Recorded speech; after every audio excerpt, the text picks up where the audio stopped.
So continuing our discussion of our relationship with tshuva.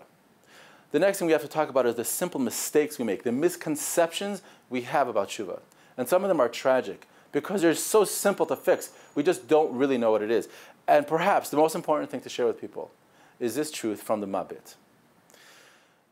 Because probably what stops you from doing teshuva most of the time is that we don't think we can. We think we're not going to keep it up. You know, imagine if Eliyahu Hanavi came to you today and he says, if you did teshuva now, you will succeed. I promise you. I guarantee it. You start doing teshuva, you will just go higher and higher and higher. So who wouldn't jump on the chance then? It's only because I don't really believe it's going to happen.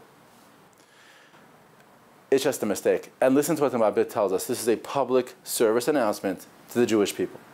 Rishon, the Mabit, in his Sefer, Shar Tshuva, chapter 12, says the following. Teshuva is different than other mitzvahs.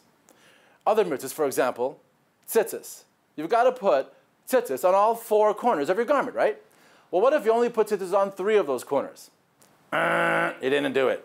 Not only that, it's actually an avera, because you shouldn't have been wearing those 4 corners in the first place if you're not going to put tzitzis on. Sukkot comes.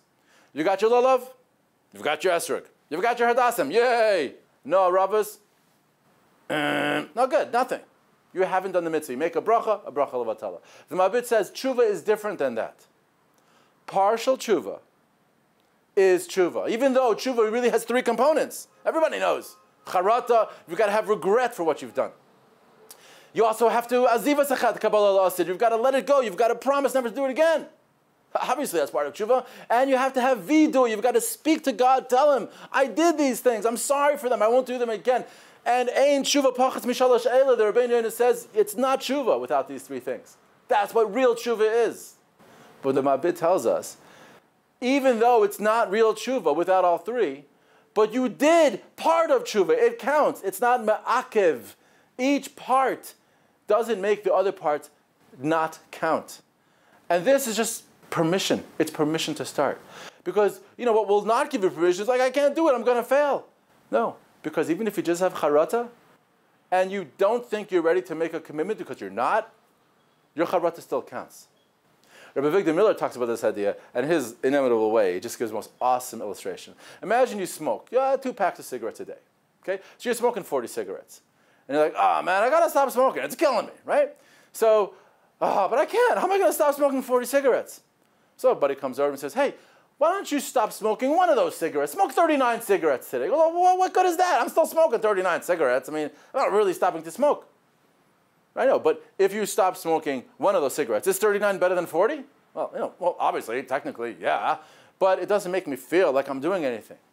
That's just it. It's not about how you feel, guys. A little bit of tshuva is a step in the right direction, and that counts. Victor Miller says it even more.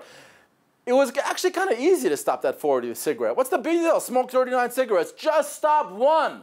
Can't even do that? Of course you can. So when you're coming to do tshuva, what, God means so little to you that you can't even do a tiny, tiny little bit? It's either all or nothing. It's like, you're such a bold guy. So is it all about you?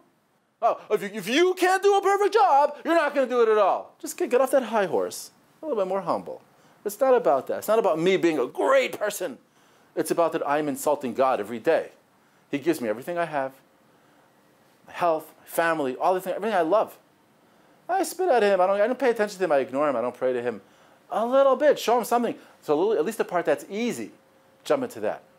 So this is just a public service announcement from the Mabit that even partial tshuva is very, very meaningful.